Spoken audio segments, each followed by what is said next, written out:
वालेकुम वरहमतुल्लाहि वबरकातुहू। कैसे हैं? उम्मीद करते हैं कि आप लोग खैरियत व आफ़ियत से होंगे। आज जो है हम आप सबके लिए फिर से मुशायरा वाला वीडियो लेकर आए हैं। आप लोग इस वीडियो को ज़्यादा से ज़्यादा अपने दोस्तों तक भाई शेयर कीजिए, लाइक कीजिए, कमेंट कीजिए और हमारे यूट्यूब चैनल को भी आप लोग सब्सक्राइब कीजिए। चलिए आप लोग बने रहिए। सर झुकाने का हुक्म जब आया और भी सर उठा के निकले हैं, और भी सर उठा के निकले हैं, नारे हक लगा के निकले हैं। नया पाने की चाहत में पुराना छूट जाता है, तुझे अपनाऊं तो मुझसे जमाना रूठ जाता है।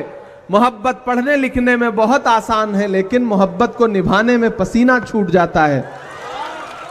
आप बैठे हैं, उस तरफ बड़ा क्रिकेट का मैच चल रहा है। मैंने उमर जी से कहा था कि ऐसी तारीख में आप कार्यक्रम क्यों रख रहे हैं जब वहां दुबई में भारत पाकिस्तान का क्रिकेट मैच होने जा रहा है और हमारी भारतीय टीम बुरी तरह से पाकिस्तान को रौंदने जा रही है। ऐसे दिन आप कोई राजनीतिक कार्यक्रम मत रखिए। लेकिन उनका मन था कि नहीं, 23 तारीख के बाद फिर और व्यस्तताएं हैं। घर सजाने का तसव्वुर तो बहुत बात का है,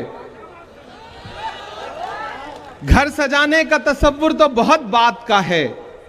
पहले यह तय हो कि इस घर को बचाएं कैसे। दिल्ली से अगर 1000 किलोमीटर दूर चल करके आपके बीच में लंबा सा सफर तय करके अगर हम लोग यहां आज बैठे हैं, अगर प्रदेश अध्यक्ष आपके अखिलेश जी अपने तमाम कार्यक्रम छोड़ करके इस कार्यक्रम में बैठे हैं और आपको जागरूक करने के लिए संविधान जिंदाबाद का नारा लगा रहे हैं, तो इसका मकसद और इसका मतलब आपको समझना पड़ेगा। मैं चंपारण की धरती पर खड़ा हूं। पूरी दुनिया में जब भी चंपारण का नाम आता है तो पूरी दुनिया बड़े अदब से इस इलाके को सर झुका के ये कहती है कि ये वो सरजमीन है जहां कभी महात्मा गांधी जी ने इसे अपनी कर्मभूमि बनाया और यहां से एक बड़े आंदोलन की शुरुआत की। मैं उस धरती पर खड़ा हूं। आपसे अगले 2, 3, 4, 5 मिनट जरूरी गुफ्तगू करना चाहता हूं। सबसे पहले तो मैं भाई अखिलेश जी को बधाई दूंगा।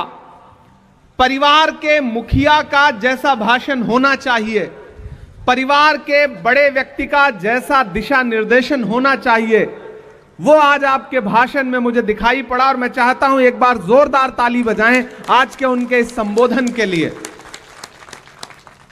घर की दीवार में खुद तुमने किया है सुराख, अब कोई झांक रहा है तो शिकायत कैसी। जिस धरती को कभी महात्मा गांधी ने चुना अपनी कर्मभूमि बनाने के लिए, अगर आज वहां पर नफरत वाली ताकतें मजबूत होकर के बैठी हैं, तो हमें अपने गिरेबान में झांकना तो पड़ेगा। मुझे याद है, मैं पिछले विधानसभा चुनाव में यहां चुनाव प्रचार में आया था अध्यक्ष जी, मंच टूट गया था, ये शायद यही विधानसभा है, मुझे याद रह गया था। इसमें कोई दो राय नहीं कि जिस दिन हम एक यूनिट बनके, एक ताकत बनके लड़ें तो नफरत इतनी ताकतवर नहीं होती कि वो हमें हरा सके। लेकिन आपने कभी सोचा है कि मोहब्बत हमेशा हार जाती है, नफरत जीत क्यों रही है?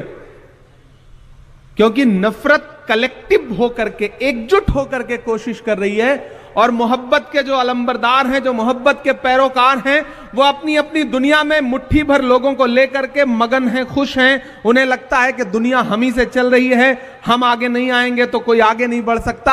और इस चक्कर में एक एक करके सब हारे हुए, थके हुए अपने घरों में बैठे हैं।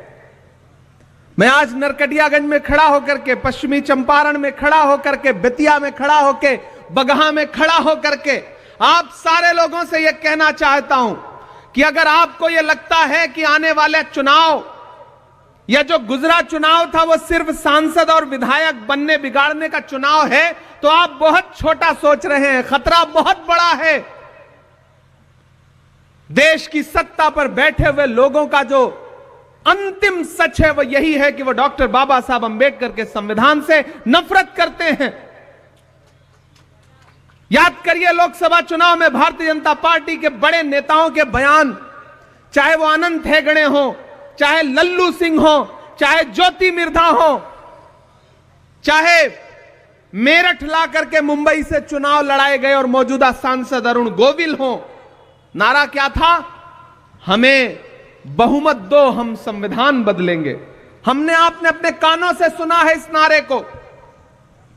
वो तो भला हो भारत की जनता का कि उसने 400 पार का नारा लगाने वालों को 240 पे ला करके ऐसा पटका कि न ये नारा भूले, बल्कि संविधान को सरमाथे लगाते हुए संविधान जिंदाबाद और संविधान को लेकर के पूरे देश में बातें करना उन्होंने शुरू कर दिया। ये आपकी और पूरे देश की संविधान के प्रति जो मोहब्बत है उसका परिणाम था। मैं आपसे कहना चाहता हूं साथियों कि पिछले दिनों अखिलेश भाई और हम दोनों लोग राज्यसभा में बैठे थे। देश के गृह मंत्री भाषण कर रहे थे और भाषण करते करते उन्होंने एक बात कही कि आजकल एक फैशन हो गया है अंबेडकर अंबेडकर अंबेडकर अंबेडकर। अगर इतनी बार विपक्ष वाले भगवान का नाम लेते तो 7 जन्मों के लिए स्वर्ग मिल जाता। यह एक अहंकार की भाषा थी जिसका पूरी कांग्रेस पार्टी ने मजबूती के साथ वहां विरोध किया और विरोध करने के बाद संसद के बाहर संसद परिसर में भी विरोध किया और उसका परिणाम यह रहा कि देश के गृह मंत्री को माफी मांगनी पड़ी, देश के प्रधानमंत्री को एक दिन में 5-6 ट्वीट करने पड़े। यह रहा कांग्रेस पार्टी और विपक्ष की ताकत का असर। लेकिन यह बात उनके मुंह से ऐसे ही नहीं निकल आई है। इसके पीछे जो एक पूरी सोच है उस सोच को समझना पड़ेगा। जिन्हें तिरंगे से नफरत है, अपना झंडा प्यारा है, गांधी का कातिल अब भी जिनकी आंखों का तारा है, शर्मनाक इतिहास है जिनका अंग्रेजों से यारी का, वो अब हमको बांट रहे हैं सर्टिफिकेट गद्दारी का। उनके इरादे खतरनाक हैं, चूंकि पूरा सिस्टम पूरा तंत्र उनके साथ है, इसलिए बहुत सारी जगहों पे सफल होते हुए भी दिख रहे हैं। इसलिए हमारा आपका दायित्व तो बहुत बढ़ जाता है। यहां मंच पर सैकड़ों की तादाद में पदाधिकारी और नेता बैठे हैं। मेरा मानना है कि मंच पर मौजूद लोग ही अगर आज से एकजुट होकर के ये सोच लें कि हमें नफरत वाली ताकतों के खिलाफ आज से लड़ाई शुरू करनी है। हमारी दिक्कत क्या है कि हम सिर्फ चुनावी टाइम में चुनाव लड़ते हैं, जब टिकट मांगने का मौका आता है तब हम नई सदरी और नया कुर्ता पजामा निकालते हैं। सही है कि नहीं? चुनाव पूरे 5 साल लड़ना पड़ेगा, नफरत के खिलाफ पूरे 5 साल लड़ना पड़ेगा। वो नफरत को फैलाने के इतने असंख्य हथियार हैं उनके पास। हम आप यहां भाषण कर रहे हैं, उनका पूरा एक आईटी सेल बैठा है। आपके कौन से बयान को कहां काट करके कहां पहुंचा दिया जाएगा आपको पता भी नहीं चलेगा।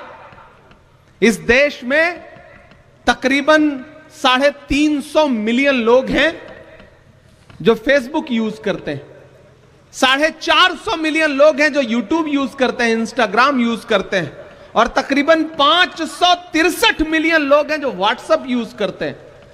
हमको आपको पता ही नहीं है कि सोशल मीडिया का कैसा दुरुपयोग करके आपके खिलाफ प्रोपेगेंडा चलाया जा रहा है, और हम अपनी दुनिया में मगन होकर के हमें लगता है कि नहीं, संविधान भी सुरक्षित है, लोकतंत्र भी सुरक्षित है, देश भी सुरक्षित है।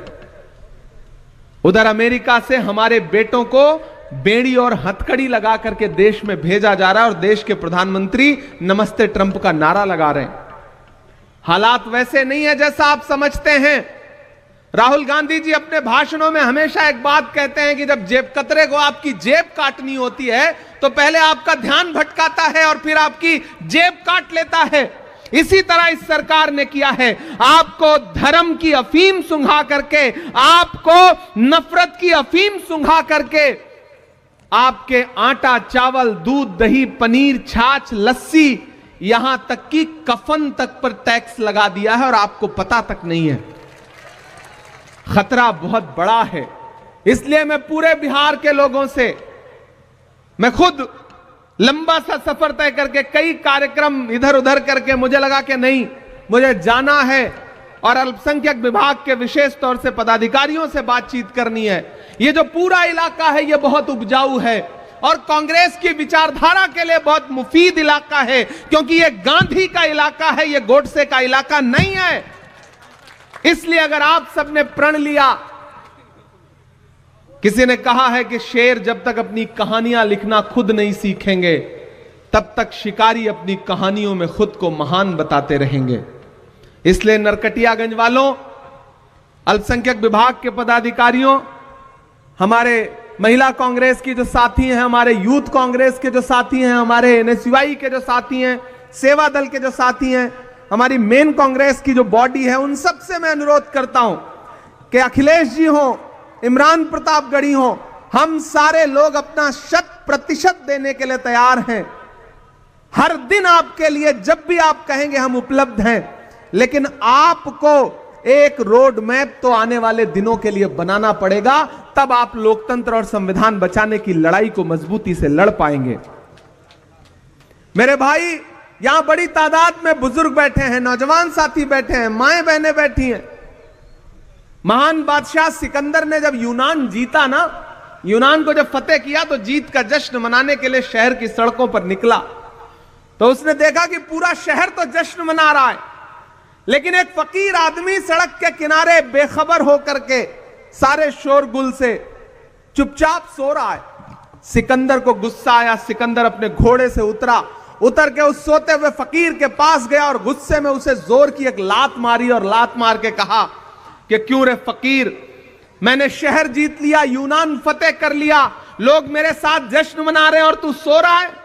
उस फकीर ने उनींदी आंखों से सिकंदर की तरफ देखा और देख करके कहा कि शहर फतेह करना, शहर जीतना बादशाहों का काम है, लेकिन लात मारना गधे का काम है। लात तो हमको आपको भी मारी जा रही है ना पिछले कुछ वर्षों से। कभी महंगाई की लात पड़ रही है, कभी नोटबंदी की लात पड़ रही है, कभी जीएसटी की लात पड़ रही है, लेकिन हम हैं कि सोए हुए हैं, हम आवाज नहीं उठा रहे हैं, हम बोल नहीं रहे हैं। मैं राहुल गांधी का सिपाही हूं, अखिलेश भाई राहुल गांधी के सिपाही हैं, और हम सारे लोग राज्यसभा में, देश की संसद में, सड़क से संसद तक जो लड़ाई लड़ रहे हैं, मल्लिकार्जुन खड़गे जी के निर्देश पर, सोनिया जी के निर्देश पर, प्रियंका जी के निर्देश पर, राहुल जी के निर्देश पर, उनके कंधे से कंधा मिलाकर के जो लड़ाई लड़ रहे हैं, उस लड़ाई में हम तब तक नहीं जीत सकते जब तक आप हमारे साथ नहीं खड़े होंगे। आपका साथ होना बहुत महत्वपूर्ण है, आप बहुत जरूरी लोग हैं। हम यहां 3-4 फीट ऊपर मंच पर बैठे हैं और आप नीचे 4 फीट बैठे हैं, तो इसका यह मतलब नहीं कि आपका अस्तित्व जो है वो कमतर है। मैं तो यह मानता हूं कि जैसे 2 तराजू है, एक आप हैं, एक ये इस तरफ है, और ये तराजू का एक पलड़ा थोड़ा सा ऊंचा है, आप नीचे हैं, तो इसका यह मतलब नहीं कि आप कमतर हैं। आप ज्यादा महत्वपूर्ण लोग हैं, क्योंकि तराजू का वही पलड़ा नीचे होता है, झुका होता है, जिसमें वजन ज्यादा होता है। आप ज्यादा वजनदार लोग हैं। नया पाने की चाहत में पुराना छूट जाता है, तुझे अपनाऊं तो मुझसे जमाना रूठ जाता है। मोहब्बत पढ़ने लिखने में बहुत आसान है, लेकिन मोहब्बत को निभाने में पसीना छूट जाता है। आप बैठे हैं, उस तरफ बड़ा क्रिकेट का मैच चल रहा है।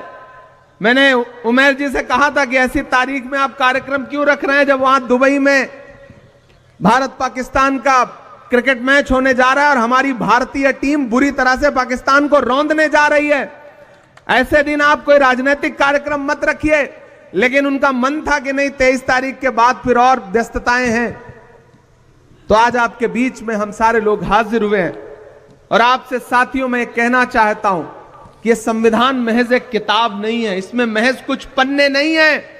डॉक्टर बाबा साहब अंबेडकर ने कितने रातें जाग करके अपने खून पसीने से इस संविधान को लिखा था, वो संविधान जिसमें महात्मा गांधी के सिद्धांत। आप सबको ये वाला वीडियो कैसा लगा आप लोग कमेंट कीजिए, लाइक कीजिए, इस वीडियो को ज़्यादा से ज़्यादा शेयर कीजिए, हमारे चैनल को भी आप लोग सब्सक्राइब कीजिए। बने रहिए आप लोग हमारे इसी तरह नेक्स्ट वीडियो के लिए।